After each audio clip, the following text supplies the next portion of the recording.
High, আমি আজকে মধুমালতী গাছের চারা বানাবো। তার জন্য প্লাস্টিকের একটা বোতলকে আমি ফুটো করে নিলাম। ফুটো করা হয়ে গেলে পরে আমি ওই ফুল গাছের ডালটার থেকে সমস্ত পাতাগুলো ছিঁড়ে নিলাম। তারপর ডালটাকে সমান মাপে কেটে নিলাম। সব ডালগুলো সমান মাপে কেটেছি। আর আমার এই ফুলগুলো খুব ভালো লাগে। আমি কালকে নিমন্ত্রণ খেতে গিয়ে একটা বাড়ি থেকে ছিঁড়ে এনেছিলাম। আর দেখো, সমস্ত কাটা ডালগুলোর আমি গোড়ার দিকটা কিছুটা পরিমাণ ছাল তুলে নিলাম। সব ডালগুলোরই এরকমভাবে মাথার দিকটা থেকে ছাল তুলেছি। ছাল তোলা হয়ে গেলে পরে প্লাস্টিকের ওই গ্লাসটার মানে ওই প্লাস্টিকের বোতলটার মধ্যে আমি বালি ঢেলে নিলাম। তারপর কাটা ওই ডালগুলোর মাথায় মানে ছাল যেখানটায় তুলেছিলাম সেখানটায় আমি মধু লাগিয়ে নিলাম। তারপর ওই কাঠিগুলোকে আমি গুজে দিলাম ওই বালিগুলোর মধ্যে। তারপর আমি তার মধ্যে দিলাম জল। এখনই কিছুটা পরিমাণ জল দিলাম আমি।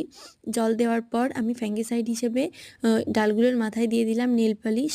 নেল পালিশ দেওয়া হয়ে গেলে পরে একটা পলিথিন দিয়ে আমি সমস্ত ডালগুলোকে বেঁধে নিলাম একদম ভালোভাবে টাইট করে। খুব ভালোভাবে বেঁধে নিলাম। এটা কিছুদিন রাখলেই ডাল চারাগাছ হয়ে যাবে।